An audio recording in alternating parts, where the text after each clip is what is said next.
Okay, here's my stab at a mock draft, and again, the previous time I did this a couple of weeks ago, I went down basically on need. I did no trades. I did nothing like that. But Matt, this time around, I decided to go ahead and go all in and have some fun with this, and so what I did every time a team was quote on the clock here in my mock draft, I tried to put myself in their shoes, along with the shoes of some other teams that I could envision maybe making a move here.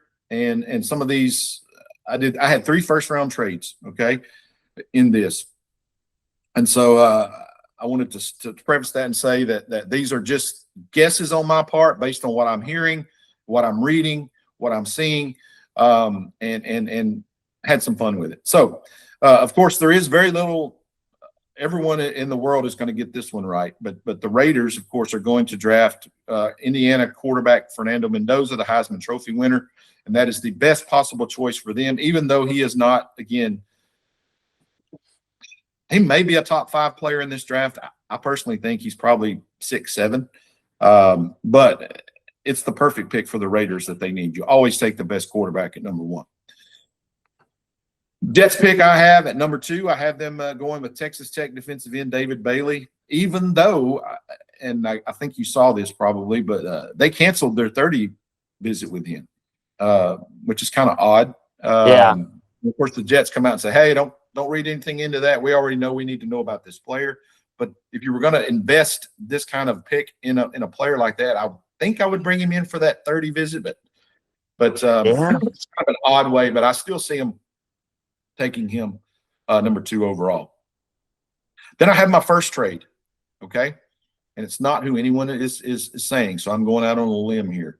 If I was a betting man, I could win some money with this probably. But I have the Kansas City Chiefs trading up with the Arizona Cardinals because the Cardinals are fire selling this pick. I really believe they do not want to stand there and take this pick, because they're going to be left with taking the best player available on a team that has a lot of needs. The glaring needs, of course, are their need for an offensive tackle and a quarterback. And I don't know. There was part of me that said they would try to sell the farm and move up to get a Mendoza. I don't think that's going to happen, but that was way earlier in this process. But anyway, I have the Chiefs trading up, trading picks 9 and 29, with 2 first-round picks going to the Cardinals. Cardinals get to drop to number 9. The Chiefs receive pick number 3 and pick number 34. Okay? So, but I have this trade going, and the Chiefs will select Arvell Reese, the edge out of Ohio State. Okay. That's an aggressive move that I could see Andy Reid trying to pull off there in Kansas City. At number 4, I have the Titans sticking and picking and taking linebacker Sonny Styles out of Ohio State. I don't believe all of this talk about Robert Saleh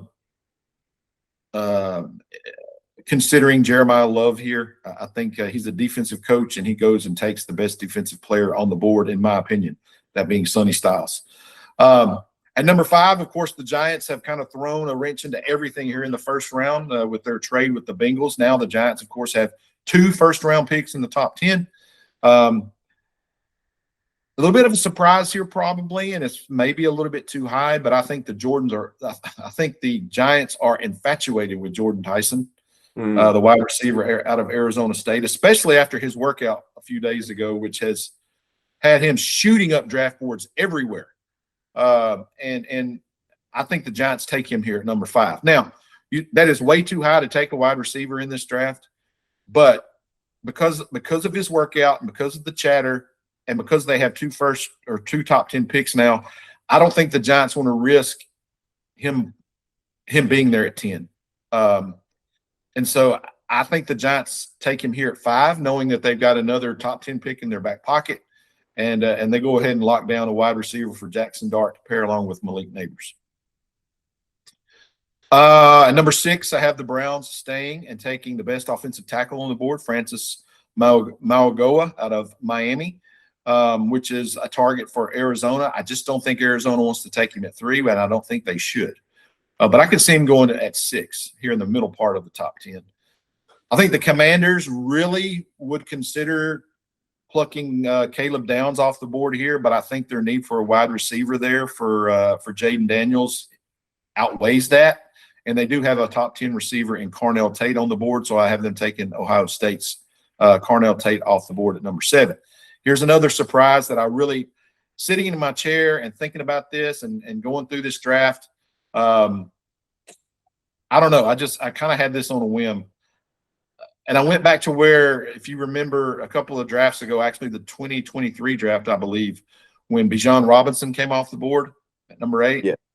He was very similar for him leading into that draft. Here's where I could see Jeremiah Love coming in and the Saints going out on a limb and taking who you and I have talked about being maybe the best player in the entire draft, Jeremiah Love. Certainly a top 3 player. He falls to number 8, and I have him going to the Saints.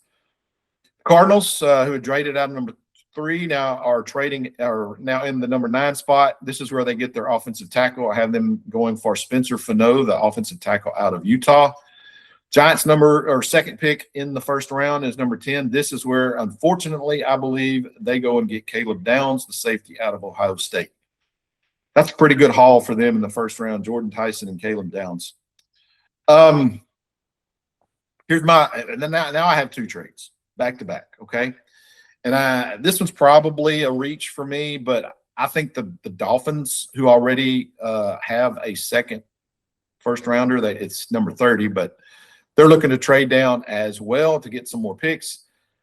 So I have the Buccaneers trading up with them to the number 11 spot. The Bucs receive pick number 11. The Dolphins receive the 15th pick in the first round, and then the 77th pick overall, which I believe is a third-round pick.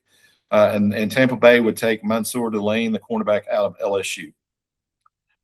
At this point, of all the defensive players and talent that's on the board, they're all gone.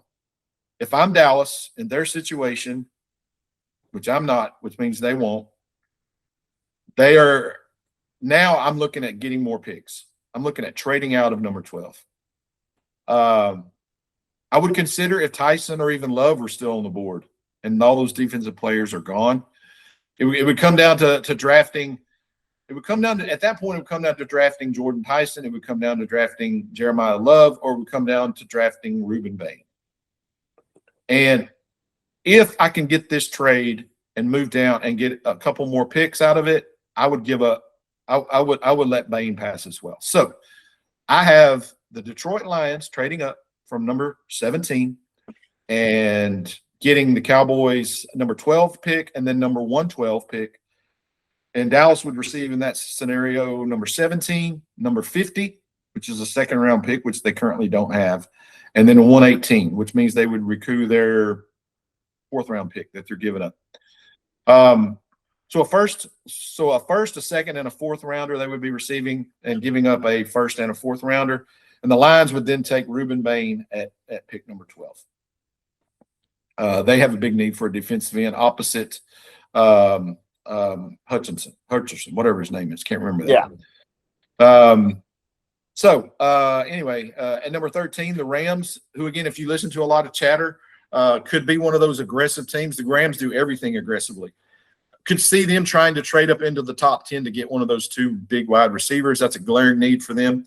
But in this scenario, I think they stay at 13 and they get one that falls to them. Mekhi Lemon out of USC. Number 14, I have the Ravens. Who knows what the Ravens are going to do? A completely new front office and coach. With a defensive coach, I could see them taking a defensive player here above some other needs that they have and going with Keldrick Falk, the defensive end out of Auburn. At number 15, this is the Dolphins pick after their trade with Tampa Bay. They stay and they feel that they're one of their biggest needs. They have a lot in Miami right now. But the offensive tackle, Monroe Freeling out of Georgia, goes to Miami at number 15. Here's a surprise. And, of course, I felt comfortable doing this because it's the Jets, and the Jets always do something really dumb and stupid and outside the box that never works out for them. But I think this could.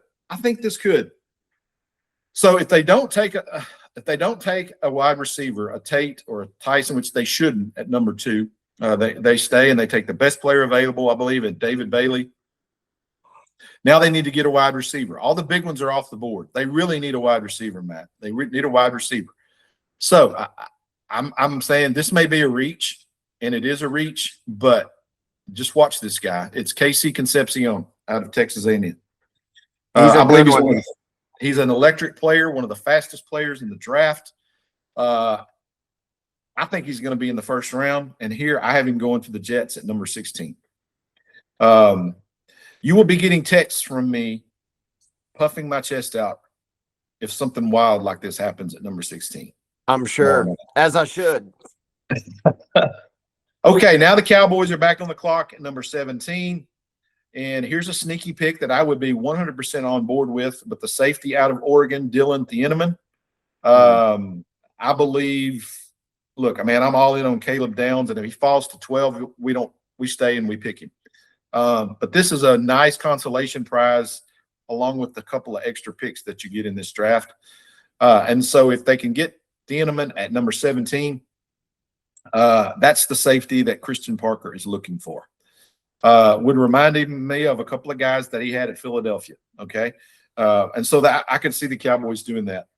Right behind them is the Vikings, which is very important because the Vikings' biggest need is a safety. If the Cowboys can get Thieneman before they do, but the Vikings now with the safeties off the board go with Caden Proctor, the offensive tackle out of Alabama. At number 19, I have the Panthers taking the best tight end on the board, the Oregon tight end Kenyon Sadiq.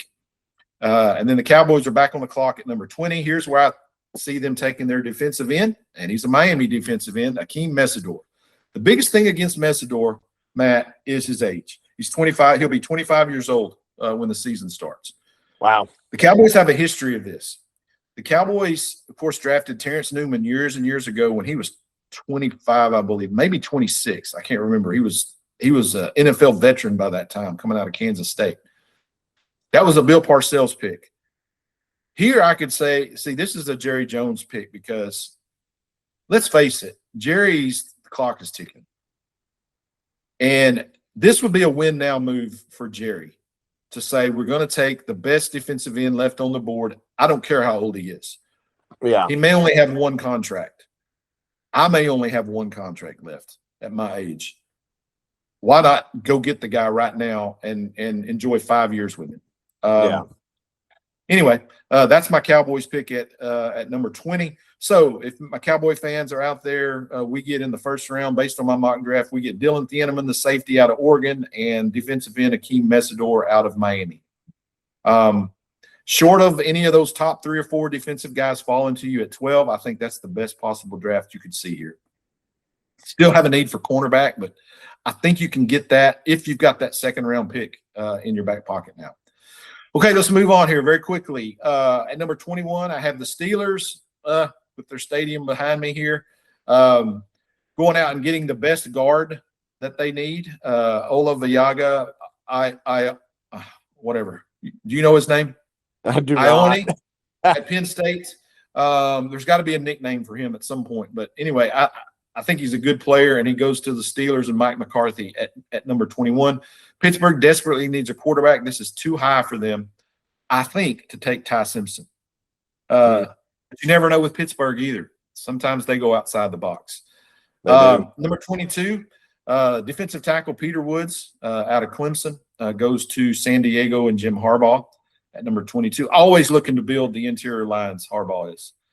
He takes the best defensive tackle, I believe, in the draft. 23, the Eagles inevitably are going to trade, we believe, A.J. Brown this summer. And so they get his replacement here with Omar Cooper Jr., the wide receiver out of Indiana. Number 24, I have the Browns. Again, their second pick of the first round. He took the offensive tackle, Maugoa, with that number 6. I believe they do a little bit of a reach here, but he's by far the highest rated player on the board at this point. And I think with a second round or a second first rounder here, you can take this risk. It may be too high for him for most teams, but I'm going out on a limb and saying the Browns would take a Jermod McCoy, cornerback out of Tennessee. Yeah, a lot of questions with his knee, man. Long-term issues that are going to scare some teams away. But if you're the Browns, why not take a flyer on a guy like that? You need a quarterback. At number 25, the Bears. again, with Ben Johnson, I think he kind of tries to mimic what he did at Detroit and build an offensive line around Caleb Williams. He takes the next best offensive tackle off the board from Utah, Caleb Lemieux, goes to the Bears at 25. 26, again, the Bills need offense around Josh Allen, but they also need some defense, man. And I have them taking the next best safety on the board, Emmanuel McNeil-Warren, the safety out of Toledo. At 27, the 49ers, although they just did re-sign Trent Williams, I think have some holes on their offensive line coming up. They take Clemson's Blake Miller, the offensive tackle. Then the Texans are on the board. They desperately need a defensive tackle to add to that, in my opinion, the league's best defense. They're just going to make it stronger when they take defensive tackle. From Ohio State, Caden McDonald.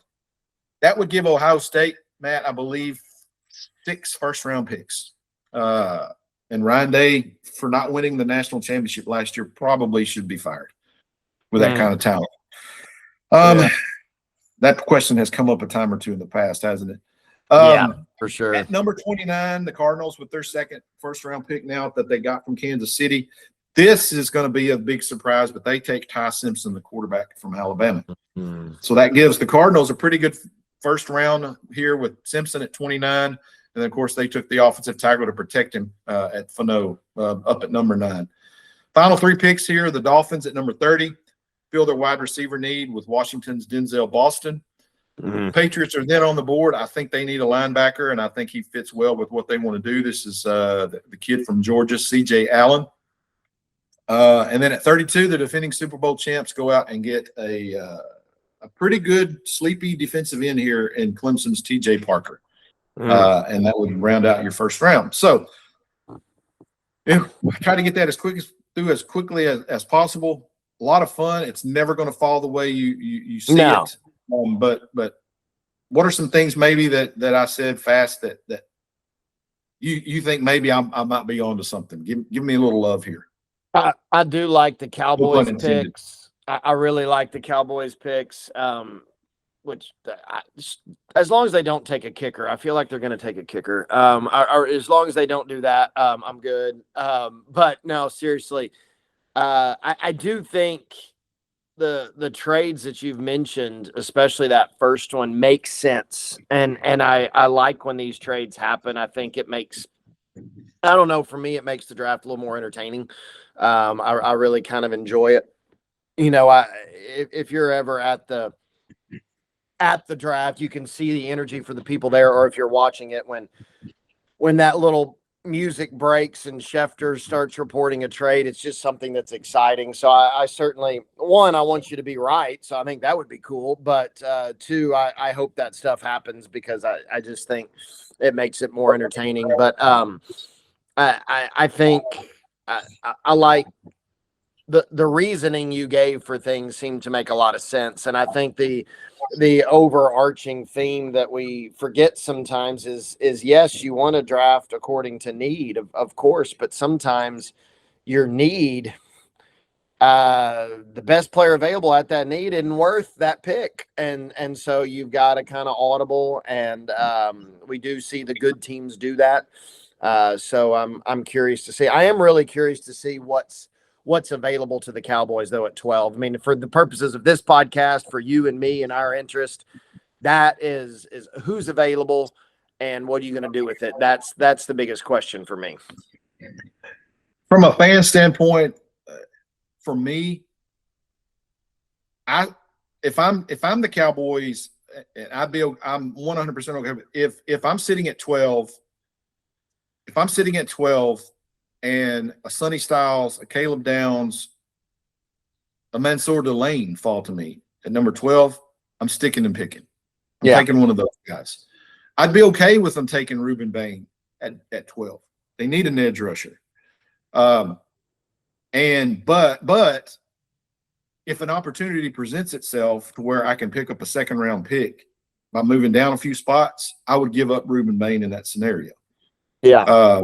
I would think the picks would be worth it more if they're offered to me, but I would be okay with them sticking and picking there. That means they're passing on some really good players to get down and still get their guy, which I believe they still have a need at safety. I'd be okay with them taking a wide receiver there. if Yeah. the wide receiver falls. And we talked about it the other day. We talked about how if ultimately he falls to you and he's the best player on the board and none of these defensive guys are there, take Jeremiah Love. He's the best player in the draft at 12. Or use him as a trade chip. Somebody's going to want to trade up and get that guy if he's at 12. Yeah. He's too good a player. So yeah, that's kind of fun doing that. And I'm going to be following it along and just see kind of like a NCAA bracket and just kind of see how close I am to it. It's kind of fun. Yeah. I geek out into stuff like that. But again, that's my mock draft. The NFL draft again coming up this Thursday, Friday, and Saturday. That outside of you talk about the NCAA tournament and everything. The NFL draft kind of does that for me for 3 days. Yeah. It's just fun to watch.